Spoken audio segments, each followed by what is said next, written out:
Olá, pessoal. Marcelo Neto aqui e vamos para mais uma aula de cinemática. Agora em 2D e 3D, a gente vai falar de coordenadas cartesianas.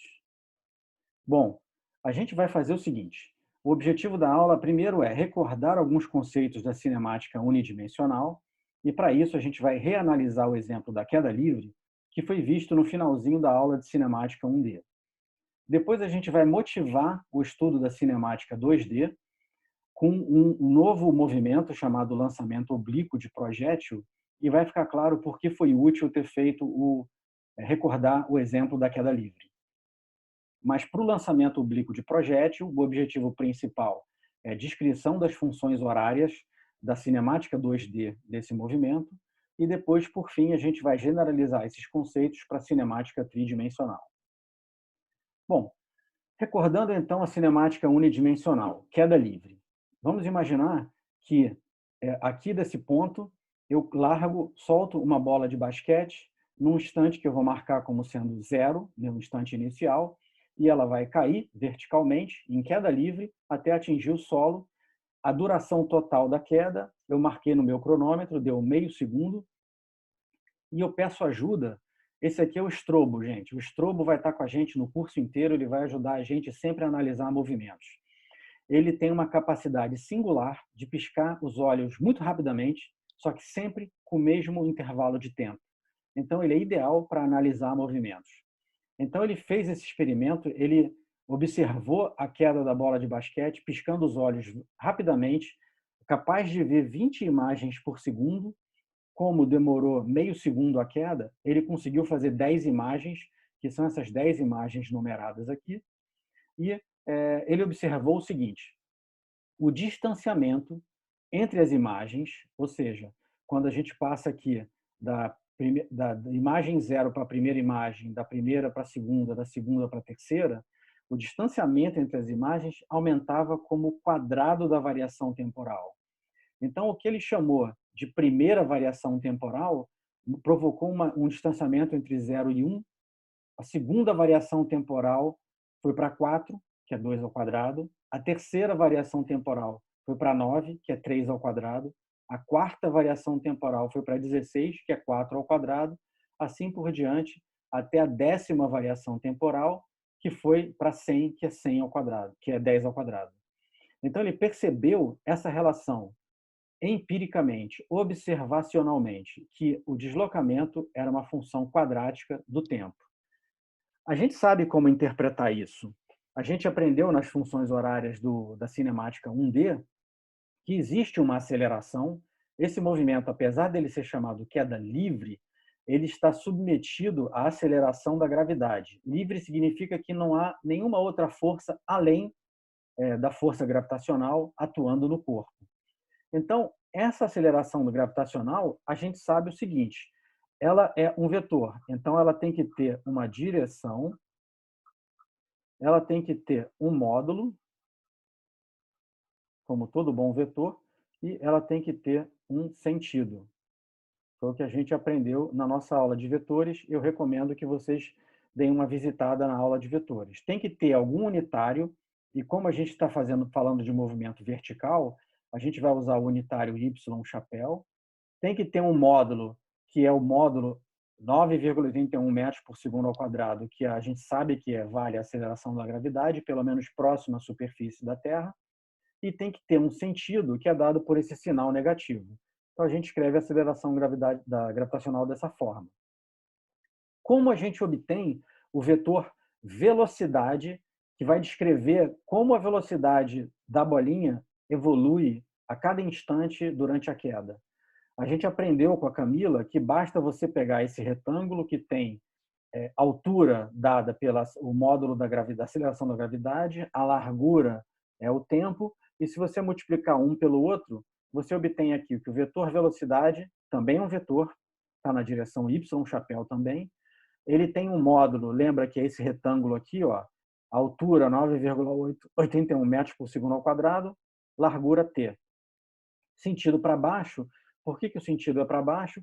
Porque eu solto do repouso, no instante t igual a zero, a velocidade é zero, mas a partir que ele começa a cair, a velocidade vai aumentando, aumentando, aumentando, até que ela fica uma velocidade bem grande e quando atinge o solo, a bolinha para novamente.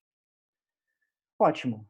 Da aceleração, a gente obteve a velocidade. Como a gente obtém agora o deslocamento em função da velocidade? Novamente, é uma questão de calcular uma área, agora não mais de um retângulo, mas sim da metade de um retângulo. A gente tem que calcular essa área aqui. E, fazendo isso, a gente chega numa expressão para o deslocamento, que também é um vetor, então também tem um unitário. Aqui vem a metade da área daquele retângulo, e o sinal é negativo porque eu escolhi, por exemplo, o meu zero, eu coloquei aqui o meu zero de altura, então aqui embaixo é todo mundo negativo. Aqui é -1, aqui é -2, então uma unidade que eu escolhi negativa. O meu unitário ele aponta para cima, então eu coloco menos aqui, a gente percebe que a bolinha sai da origem, então essa aqui é a origem, e à medida que o tempo vai passando, existe esse movimento, o deslocamento é uma parábola, porque é t quadrado, então isso aqui é uma parábola, e é virada para baixo por causa desse sinal de menos e porque a bolinha está caindo para baixo.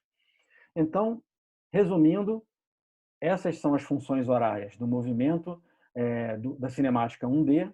Quando a aceleração é constante, calcula uma área uma primeira vez, a área desse retângulo, para obter a inclinação da velocidade, calcula uma área de novo agora desse triângulo retângulo para obter a concavidade da parábola.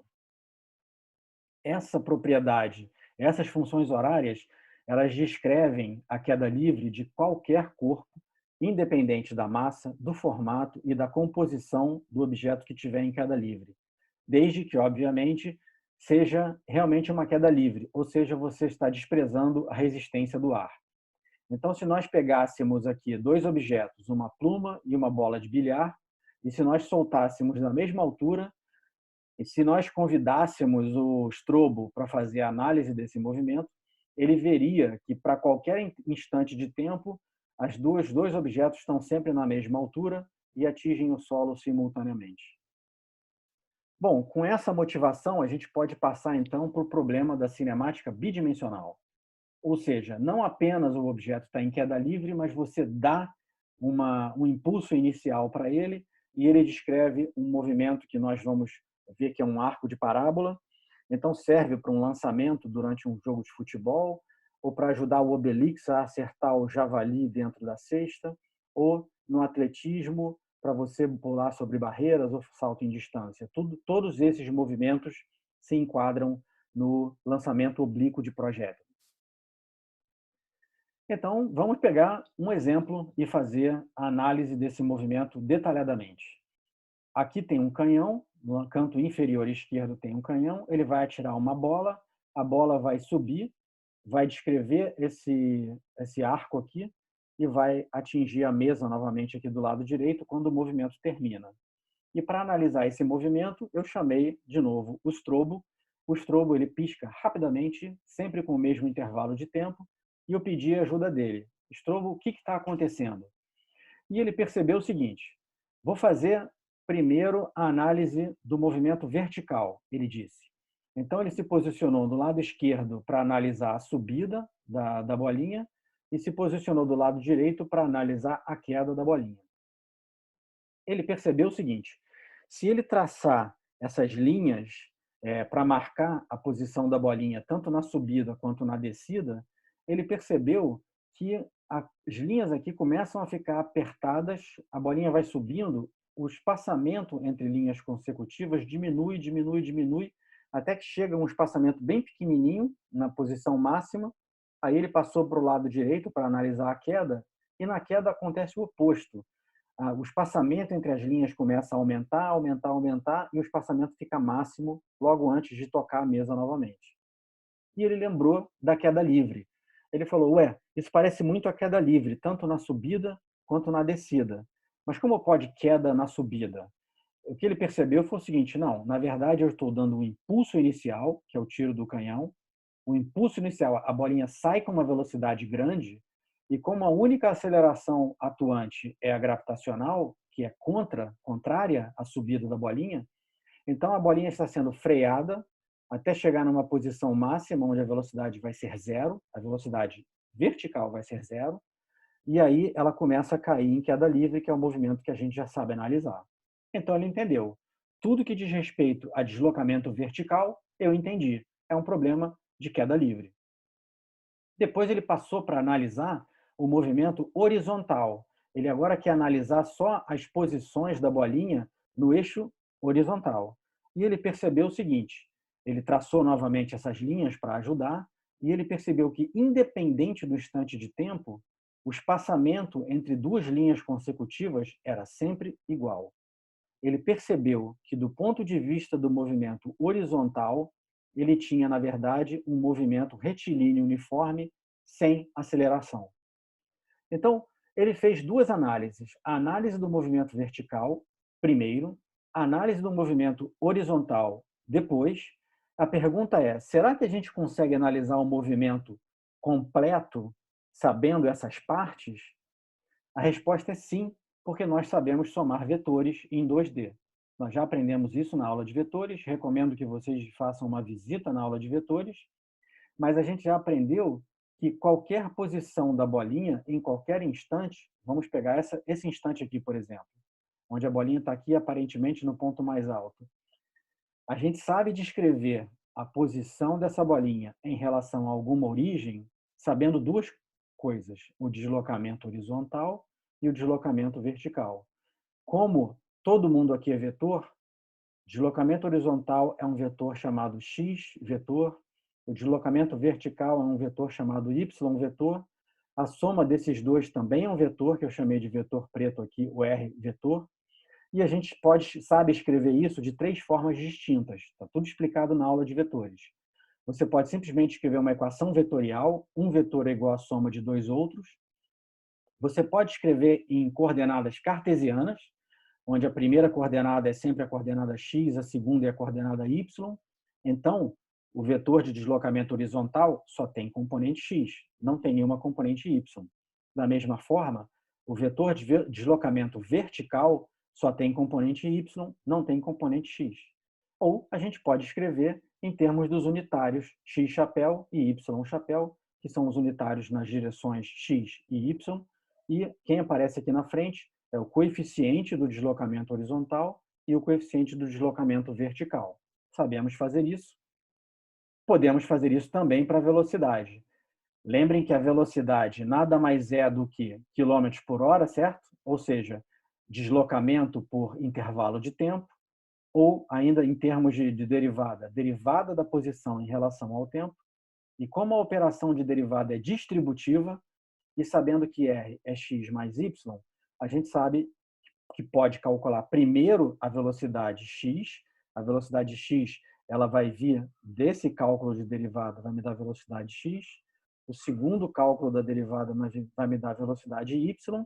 E como essas velocidades são vetores, novamente eu posso somá-los tanto da forma vetorial, quanto da forma cartesiana, quanto da forma em termos de unitários. E como saber o módulo da velocidade do tangencial do movimento? A gente pode saber isso calculando o módulo. E a gente aprendeu em vetores como calcular módulo. Como esses três vetores aqui formam um triângulo retângulo, então a gente basta usar o teorema de Pitágoras.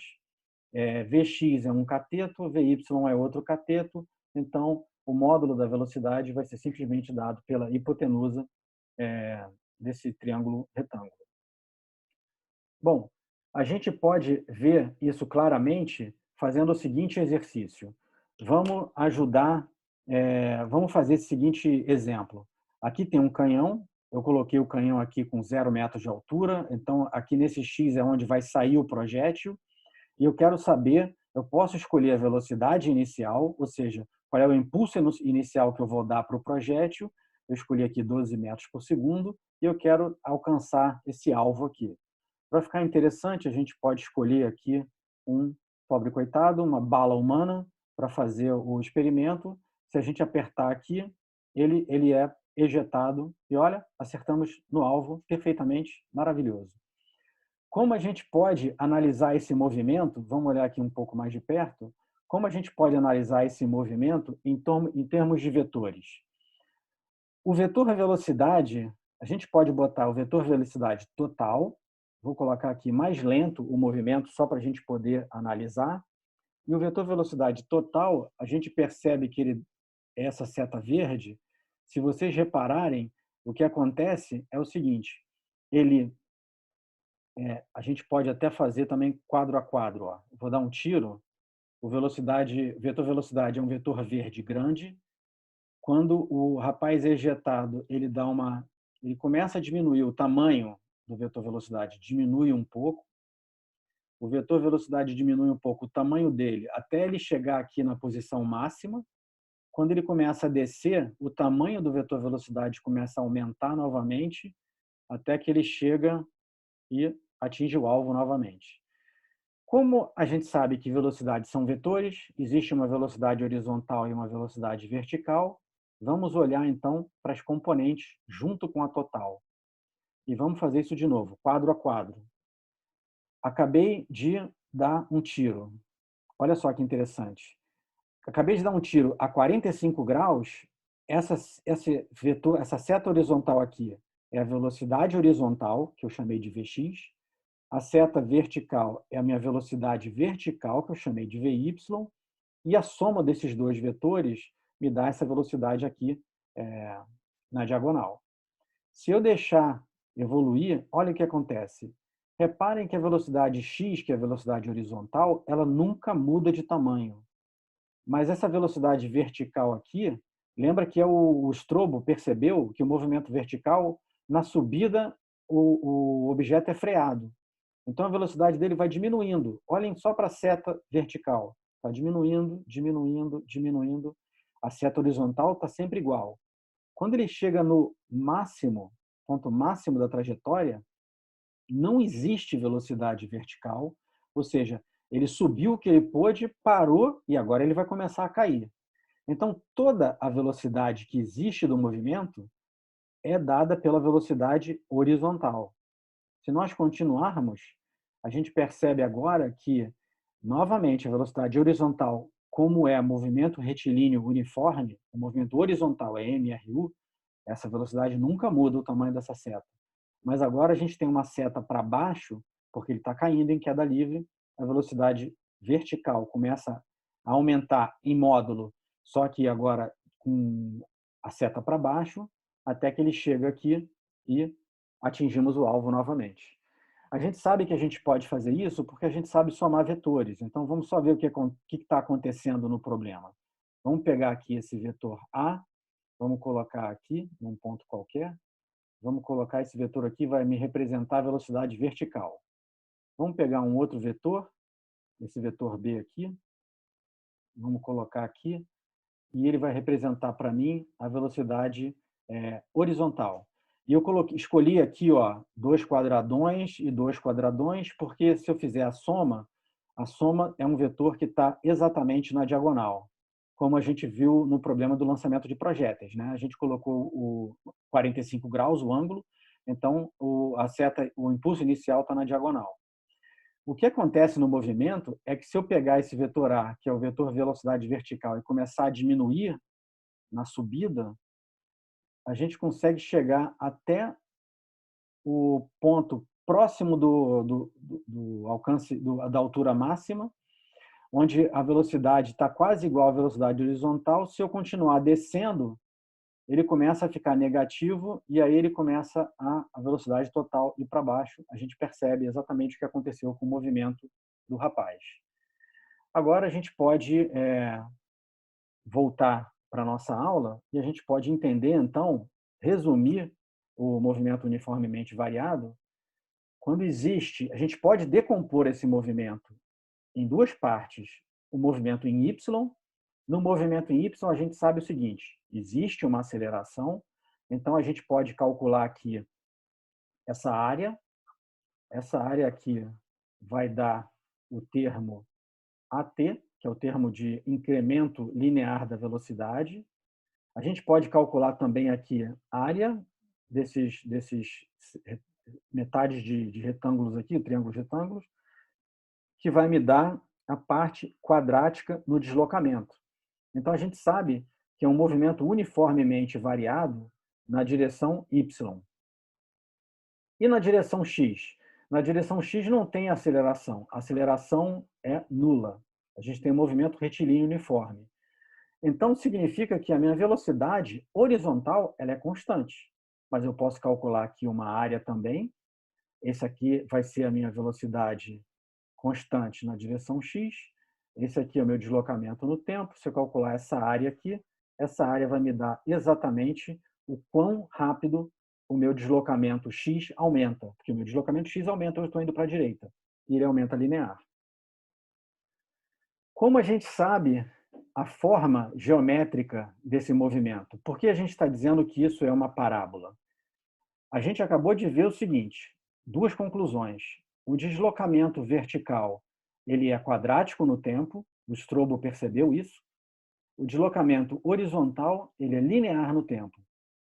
Se eu lançar aqui todo mundo da origem, então se esse ponto aqui é a minha origem, e ela está no 0, 0, então eu posso me livrar desse x0 e desse y0, e eu faço o seguinte, eu resolvo essa equação aqui para t, eu posso, mais ainda, eu posso escrever esse ângulo aqui, alfa, eu posso dizer que V0x é V0 cosseno alfa, eu posso dizer que V0y é V0 seno alfa, e com a ajuda dessas definições aqui, eu posso resolver para t e encontrar que t é x, aí eu divido por V0x, vai dar simplesmente V0 cosseno alfa, e quando eu substituir esse resultado aqui na minha equação para y, eu vou obter que y agora em função de x, quem é? V0y, a gente sabe que é V0 seno θ, então eu escrevo aqui V0 seno θ, seno alfa, perdão, x, só que no denominador tem V0 cosseno alfa, então esses V0s cancelam, mais 1/2 de A, quem é T, é x sobre V0 cosseno alfa ao quadrado. Então, a nossa conclusão é que o y é x tangente de alfa mais 1/2 de AX2 sobre V0 ao quadrado cosseno ao quadrado de alfa. Essa é uma equação para uma parábola. Y é uma função de uma parábola x². Não é uma parábola simétrica com relação à origem. Existe aqui um ponto onde você tem a altura máxima. Isso devido a essa contribuição aqui. Esse termo linear em x me dá uma parábola que não está simétrica na origem. E o fato do A ser negativo, A é negativo, é uma parábola côncava para baixo. Então, aqui para baixo, porque a minha parábola tem uma aceleração, o coeficiente do termo x² é negativo, então a parábola é para baixo. Então, o desafio para vocês podem ir lá no site, esse site aqui do fatcolorado.edu, e aí vocês podem fazer vários experimentos. Mudem o ângulo, mudem aqui a velocidade, e pode dar um tiro para ver o que acontece. Vamos diminuir aqui, senão a gente não enxerga. Ou então a gente pode mudar também para um carro. Vamos ver o que acontece se a gente lançar um carro agora. A gente lança um carro e o carro sobe. Vocês veem que eu mudei o ângulo e mudei a velocidade. A equação da parábola muda também. Coitado do cidadão, ele acabou de receber um carro em cima dele, mas eu espero que ele sobreviva. Então, vocês podem brincar à vontade, que é muito instrutivo. Para terminar, tudo que a gente falou para cinemática 2D, a gente pode fazer também para 3D. A posição de qualquer objeto em 3 dimensões, se eu botar aqui uma bolinha, a posição de qualquer objeto em 3 dimensões também é a soma de 3 vetores, que pode ser representado tanto na forma cartesiana, em componentes x, y e z, quanto como soma em termos dos unitários. E o mesmo pode ser feito para o vetor velocidade. Novamente, a velocidade é a derivada da posição, a derivada é distributiva, A posição a gente acabou de ver que pode ser dada como x mais y mais z.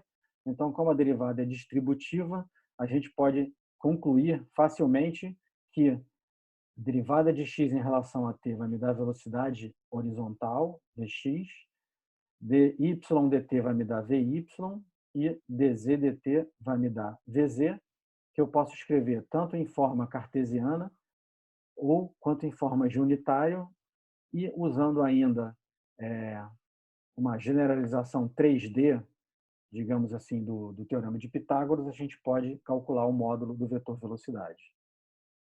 Então, essa foi a nossa aula de hoje. Eu espero que vocês tenham aproveitado. Caso haja alguma dúvida, é só retornar na aula e até a próxima.